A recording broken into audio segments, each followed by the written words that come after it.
शिवसेनेचे दोन भाग झाले. म्हणजे आता हा संपूर्ण आपल्या महाराष्ट्रात मध्ये एक कलह चालू आहे आणि ही जी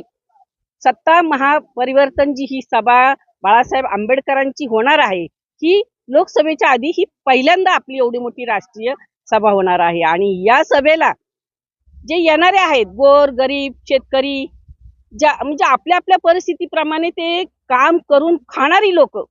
एकदम तळागाळाची लोक ही स्वतःच्या पैशाने इथे येणार आहेत आणि स्वतःच्या पैशाने गाडी घोडा करून ते इथं या कार्यक्रमाला येणार आहेत. आणि खरंच आपण सगळ्यांनी एक विचार करायला पाहिजे की आपल्याला इथून पुढे जर खरंच आपल्याला